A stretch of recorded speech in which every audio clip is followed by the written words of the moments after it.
Is there anything worse for a reader than picking up a new book, starting this new journey through the pages, and then quickly realizing that you're not having fun, that the book just isn't for you? Well, I have a solution to that problem.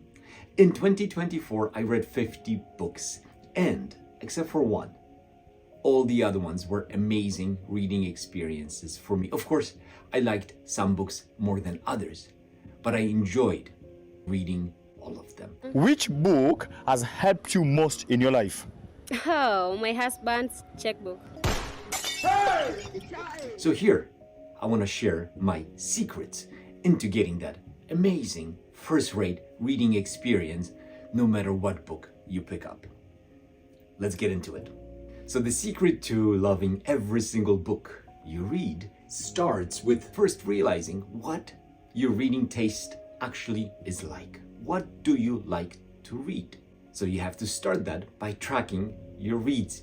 The best thing to do is to go back maybe 5 or 10 books into your past and think about them. Pick those books back up, leaf through them, and think what you liked about those books and what didn't work for you.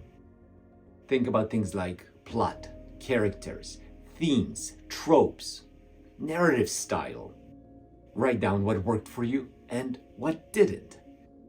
This is going to show you what kind of reader you are. Are you a plot-driven reader? Do you need the characters to stand out? Is it the ideas that really blow your mind? Or is it the author's style of writing? Is it the prose? Is it the narrative voice? Do you prefer first person? Or is it the second person that intrigues you? And this will give you a framework for basic understanding of what works for you. And of course, if you're in the middle of a read right now, start doing that actively. Think about those things as you're reading, write them down. What do you like about this book? What is it that's working for you? Well, now that you have a bit of an idea of what might work for you, it is time to pick out your next read. This is where the magic happens. So of course you have to start out by doing just a little bit of research on a book. If you pick out a book from the shelf on a whim, that's a lot of fun too, of course, but you're taking a risk that it isn't going to resonate with you. So do a little bit of research. Read few reviews maybe on Goodreads. Spend 5 to 10 minutes reading some good reviews, some bad reviews. Find out what others have thought about this book. Now preview the book. If you're going to spend money, if you're going to buy a book, why not sit down at the bookstore and read the first few pages? Get that feel for the prose, for the narrative style of the book. Make sure you're instantly interested in reading the book.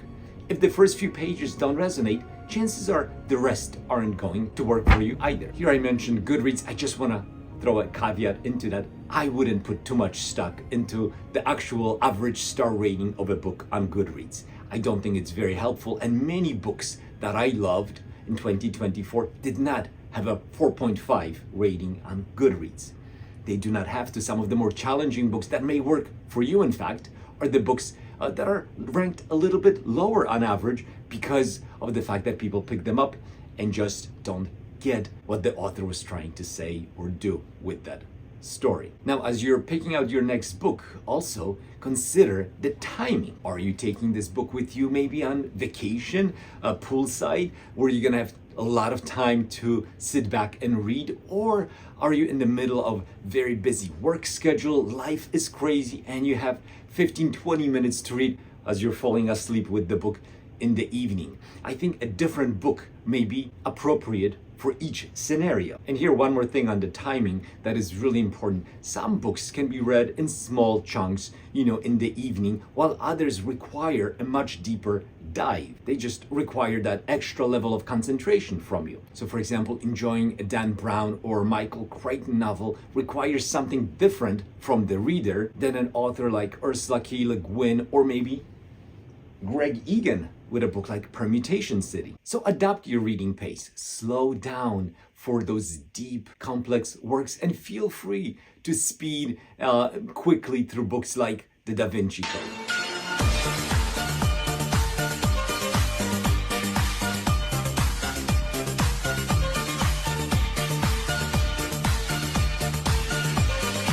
And last thing, as you're picking out your next book, Think about interest, mood, variety, and curiosity. For example, for me, I need variety. You have to figure that out for yourself. Some people are happy reading nothing but historical fiction. Some of my booktube friends read only science fiction. That's fine. I need a little bit of variety. If I've read certain stories one after another, I will get tired of reading them and they will not resonate with me in the same way. So think about structuring your reads around variety as well. I think there's so many amazing stories from different genres. Why not take advantage of them? You just have to know which ones will work for you so that you're not frustrated and wasting time. And with that, let's jump into the next section, which is all about expectations.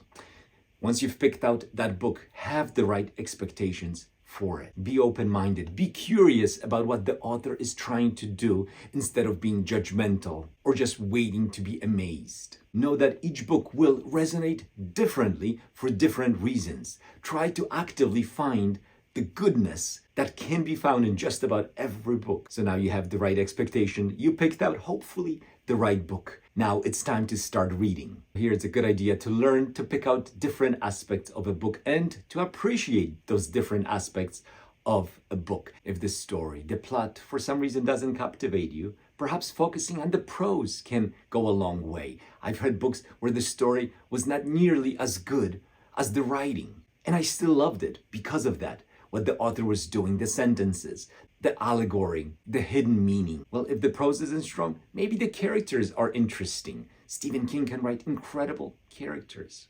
Always try to find at least one thing you admire about a book. This will help you enjoy the reading experience. And how do you do that? Well, you do it by engaging with the text. So take notes, journal, highlight, and perhaps get involved in a buddy read. This was another game changer for me. Buddy reads are great because you get someone else's perspective. They can point out things that maybe you've missed about the story. Be open to a book surprising you. Be open to a book not going in the direction that you expected, not being what you thought it might be. Don't let that factor mentally throw you off. And never, ever judge a book. And if it isn't working for you and you've read, 35, 40% into it, I'm absolutely okay with DNFing a book. Do not struggle just to finish it for the sake of checking it off. Now that you finished the book, put it down. Don't forget about it. Think a little bit about what you've read. Think about perhaps something that you can take away from it. Maybe write a review on Goodreads. Hey, if writing isn't your strong suit, well, maybe turning the camera on for social media and talking about the book is the way to go. Am I inviting you to become a booktuber? Why not? It's a lot of fun. You'll make a lot of friends. Think about doing that as well. In the end, I hope some of these tips are helpful to you to become a more thoughtful reader. I know nothing here is new, some sort of breakthrough, but I think putting these ideas together can help you. I know they've helped me quite a bit. So thank you for watching. Leave a comment. Let me know if you think these tips are useful. Let me know which ones you're implementing already. What are you going to change? If you are a subscriber, I appreciate that so much. If you haven't subscribed, please do so, as the plan is for 2025 to be a fabulous year with lots of interesting videos. Anyway, thank you so much for watching. Have a great day. I'll talk to you next time.